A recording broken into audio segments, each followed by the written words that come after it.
Bum bum bum bum bum bum bum bum bum bum bum bum. The Peter Dislike Show. Bum bum bum bum bum bum bum. All right, a quick prayer. Going to a meetup group today, and I want to pivot some prayer requests. So you got to remember at the beginning of the year what had happened with a New Year's resolution that I made and some prayers that I had said. What had happened is that my grandmother had passed away just before the turn of the year. My New Year's resolution was to network more with people and to return to the dating scene in particular. My grandmother was born just before Marie Curie had passed away. They were on Earth together for a few months. And so I asked my grandmother to go talk to Marie Curie, to have Marie Curie set me up on some blind dates. And has the prayer worked? Yes and no. I Mary Curry did indeed set me up on a number of blind dates, and I know that because of some of the connections. What had happened was I met a half Polish girl who was involved in literature. It was just like Eve Curry to a T. A lot of similarities, I would say. Unfortunately, just like Eve Curry, she was very introverted. You got to understand, Eve Curry never had biological children of her own, and I would say had an, more of a partnership than a romantic relationship, right? So it was similar to that. And she was really late showing up several times to various outings, and I was very stressed out. And that's where I say that was the prayers answer, kind of yes and no. And that has been the theme of my return to the dating scene. A lot of ups and downs. One minute, everything's moving 1,000 miles an hour. The next minute, we're ghosting each other. And unfortunately, the ups and downs like that have really torn me apart. I got a few bad performance reviews. I had some workplace screw ups. Nothing big. I mean, I still have my job.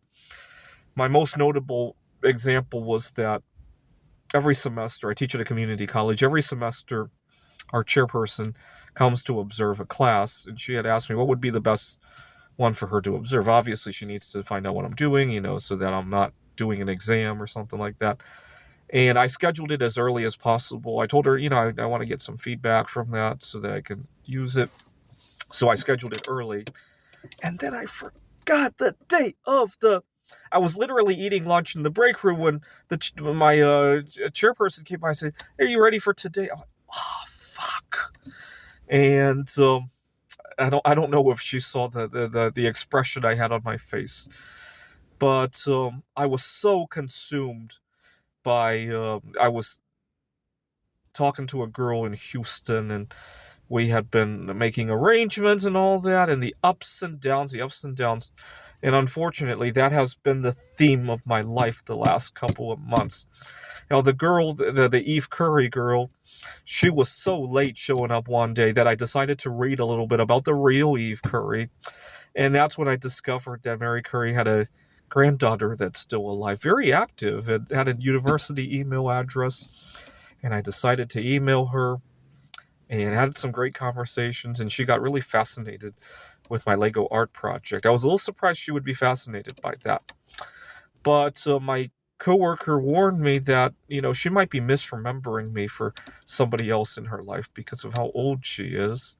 But that's okay. I'm trying to enjoy that as it goes. And who knows, I might meet somebody else through her. I was doing the Lego projects to impress her, including the Palace of Culture and Science in Poland. Now, I'm also talking to another celebrity in Poland, if you could believe it. I like to think she's the reincarnation of Mary Curie, actually.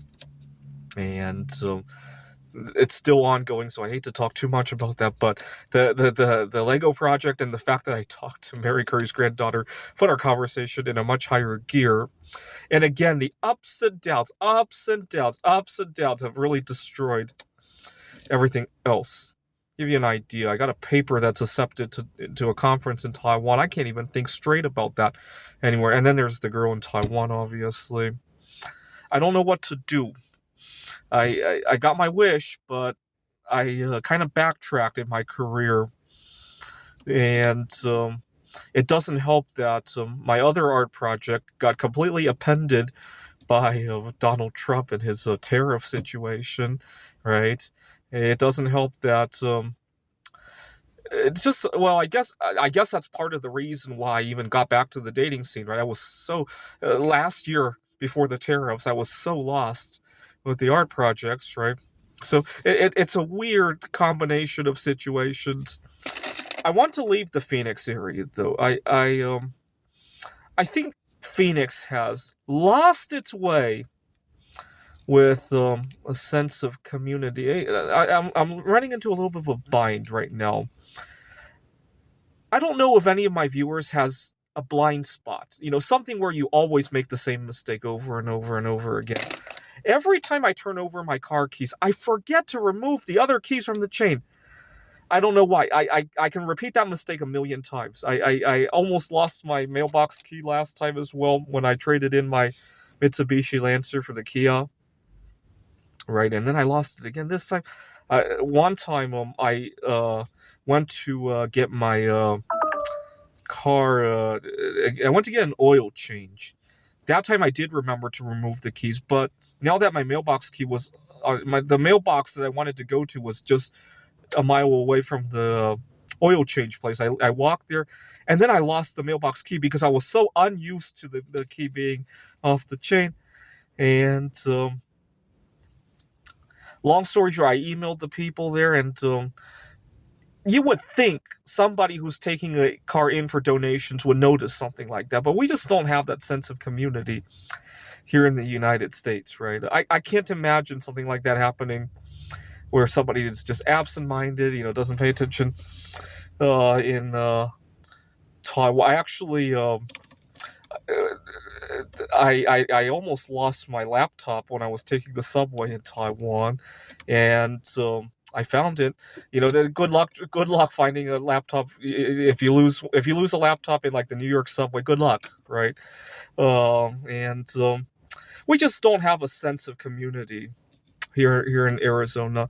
And obviously, I already mentioned when I was trading up the car, I went to wash my hands at a McDonald's, and the manager was upset that I didn't order something. And was it okay to have a policy that the restrooms are for customers only? Sure, but you don't have to assume everybody who goes into the restroom is necessarily going there to shoot drugs or whatever, right? Whatever the situation is, right? Now, I'm sure it happened. Now, had I done that in Taiwan, would the situation have been, I think, very different. I mean, I've been in Taiwan where I had a situation where I was staying in a hostel. It was on the 8th floor of a building, and I love getting exercise, and I decided to take the stairs up to the 8th floor. I realized there was a problem. I got to the 4th floor, and all of the lights were turned out, and I started turning on lights to go up to the 8th floor, and the guard at one of the units of the 6th, 7th, or whatever floor came out to see what was going on. He didn't assume I was a criminal. He just he asked what I was doing, and I go, oh, I'm staying in the hostel in the 8th floor, and he said that these lights need to be off for whatever reason, and he wished me a good stay. But it wasn't just, hey, we can't turn the lights on here, right? In the United States, that's probably how it would have turned out, right? If that, right? You're lucky if somebody doesn't come out with a gun right here in the United States, right? But anyway, I'm running into a lot of drama as a result of my return to the dating scene, and I want to pray to Marie Curie this time, instead of setting me up on a blind date, to give me some Nobel Prize winning ideas. All right, let's come out to, this is how I usually do it. So Marie Curie lived in Poland, obviously. So Poland is roughly, I did a calculation, it's roughly in this direction right here, downward. I'm gonna sing the prayer and point to Marie Curie. Bum bum bum bum bum bum bum bum bum bum bum bum. The Peter Dislike Show. Bum bum bum bum bum bum bum.